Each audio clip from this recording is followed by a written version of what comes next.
On September 10th, 2025, gunfire opened on a college campus. What makes the situation different from a regular day on US soil is that this was not a mass shooting. One single shot rang out, and instead of hitting a student that the news cycle would have discarded in a day, it hit the carotid artery of the speaker for the event being held, white supremacist podcaster Charlie Kirk, quickly killing him. And although it was immediately obvious that the shooter was not a liberal, given that his finger was on a trigger and not a send tweet button, the administration and its loyalists immediately began to fantasize about declaring war on the left. Kirk's death was confirmed by Trump on Truth Social at about 2:40 p.m. At 3:03 p.m., Matt Forney, a well-known author in white supremacist circles, tweets the following. Charlie Kirk being assassinated is the American Reichstag fire. It is time for a complete crackdown on the left. Every Democrat politician must be arrested and the party banned under RICO. Every libtard commentator must be shut down. Stochastic terrorism. They caused this. Side note, we do not know the shooter's identity at this point. At 4:36 p.m. in the U.S. Capitol building, Republican Representative Lauren Boebert requests a moment of prayer for the influencer. When assumed Democratic representatives shout in dissent, another right-wing rep, Anna Paulina Luna, shouts back, "Y'all caused this." Side note, we do not know the shooter's identity at this point. And at 4:47 p.m., South Carolina Republican Representative Nancy Mace, surrounded by reporters, stated that Democrats own what happened today. Just because you speak your mind on an issue, the issue usually being marginalized groups existing, doesn't mean you get shot. When an NBC responded, asked if that's the case with the shooting of two Democratic lawmakers in Minnesota, and if in turn Republicans own that, she responds, and I quote, "Are you kidding me? We don't know Charlie Kirk's condition right now, and some raging leftist lunatic put a bullet through his neck, and you want to talk about Republicans right now?" End quote. Guess what the side note is? We do not know the shooter's identity at this point. Very good. But the Minnesota shooting being referred to is the June 14th attack on State Senator John Hoffman, along with his wife, and the assassination of State Representative Melissa Hortman, along with her husband, by a right-wing nationalist with a hit list of 70 Democratic leaders, business owners, and Planned Parenthood locations in tow. Minnesota Governor Tim Walz, also on the hit list, was most vocal about the assassination, with condolences offered by other Democrats and Democrats only.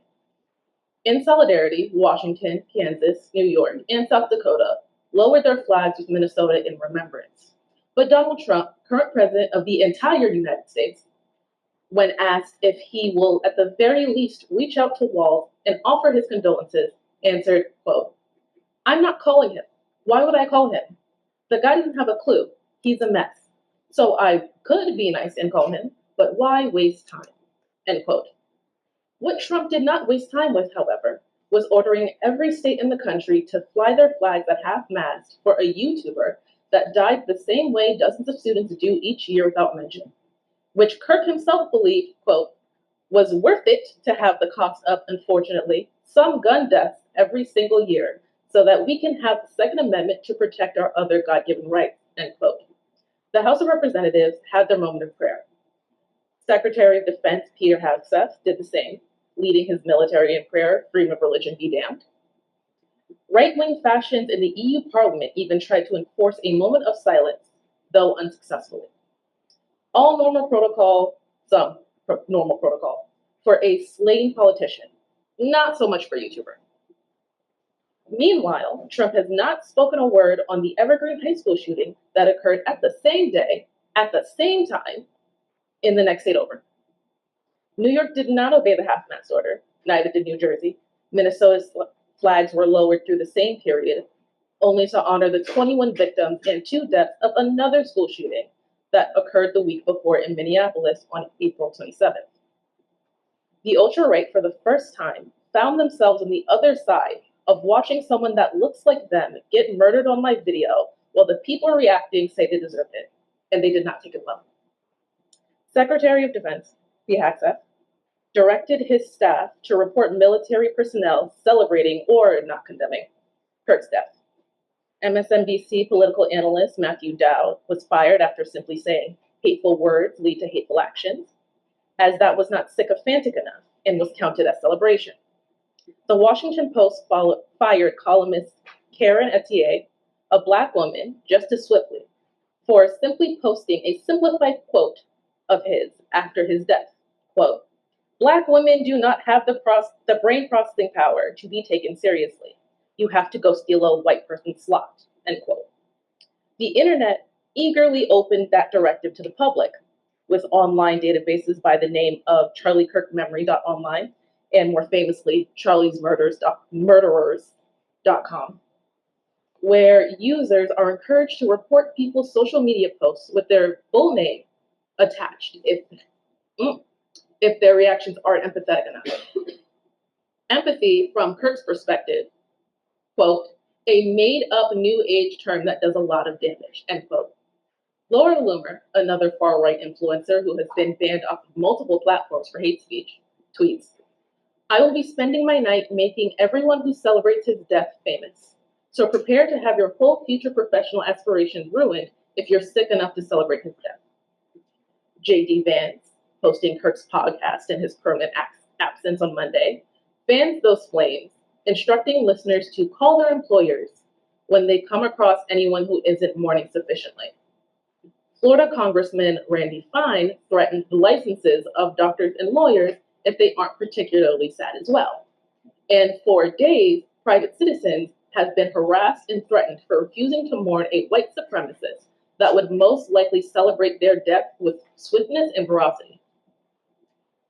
As all mass shootings have gone in at least the last decade, the right spent the time that the shooter's identity was known, hoping that they were not white, and if they were, that they would at least be a transgender. In fact, Utah Governor Spencer Cox confesses at a press conference 2 days later that he spent all 33 hours that the shooter was at large, hoping that, quote, "we could blame this on Muslims or migrants," end quote. Presumably, so the US can immediately launch into the race war that the right tends to salivate over, and was devastated when it turned out to be the usual demographic, a cisgender white man. He lamented that, quote, "his prayers have not been answered," end quote. When the suspect was revealed to be 22-year-old Tyler Robinson, who is alleged so far right that Kirk is considered moderate in his circles, Republicans still clung to hope that they'd have at least one marginalized group to justifiably commit hate crimes on in retaliation, claiming that the bullets had trans ideology inscribed on them, which turned out to just be the manufacturer's label, TRN. Not giving up yet, the current claim is that Robinson had a transgender lover. Well, some are still hoping that Robinson was secretly a non-binary Marxist this whole time. Many pitchfork-wielding voices changed their tune. Nancy Mace suddenly started calling the shooter a lost individual to pray for.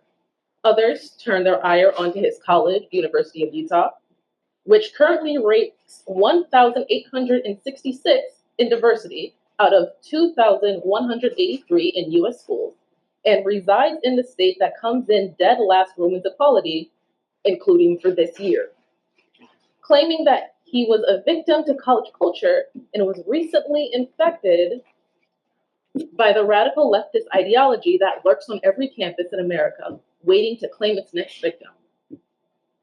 Nancy Mace redirected her rage to all educational institutions in South Carolina, urging the Secretary of Education to cut the funding of any school at every level who has an employee that is considered to be celebrating Kirk's death. Others decided to make this Black people's fault somehow and caused an influx of harassment and bomb threats towards HBCUs as they felt that Black people as a whole weren't meeting the threshold of sufficient public grieving, likely due to Black people being a regular target of Kirk's. Texas Governor Greg Abbott boasted about the arrest of a Black college student for taunting a pro-Kirk demonstration, finishing his statement with FAFO, fuck around, find out, and another Black student was expelled for doing the same. Apparently, the only person allowed to not be overcome with sadness is Donald Trump, who, when asked about how he's coping with the influencer's death, immediately brings up developments on his new ballroom being built, then skips the day of his vigil to golf. However, when this was brought up in jest by late-night talk show host Jimmy Kimmel just last night, the show of 23 years was yanked off of air by ABC under the pressure of Trump's appointed FCC chairman by the Mourning. ABC's affiliated broadcast group, Sinclair, currently intends to deny Kimmel airtime until he makes a meaningful donation to Kirk's nonprofit that specializes in spreading fascist ideology, Turning Point USA. Utah Senator Mike Lee has just introduced the Charlie Kirk Act, intending to get rid of government propaganda like PBS and NPR. Because in his eyes, people seeing Kirk as a white supremacist that deserved his outcome was not a natural conclusion many come to after listening to his words directly, but because PBS told them to. If the far right can't use the shooter's identity to properly kick off their race war, they're determined to use the death of some influencer as a Trojan horse to take more control over the freedom of speech. In a little over a week, those in power have imposed punishment of people who rejoiced over the permanent ceasing of violent rhetoric that further oppressed marginalized groups with the same morbidity they do when someone vaguely acknowledges the crimes of Israel. To the administration, Kirk is worth more dead than alive. Any tool that can be spearheaded to push the agenda this regime has always been after will be utilized, and the revolutionary left should be prepared for more repression while continuing to organize the masses of workers and oppressed people against the capitalist system, which is the source of all this national reaction for a Trump-approved podcaster. Thank you.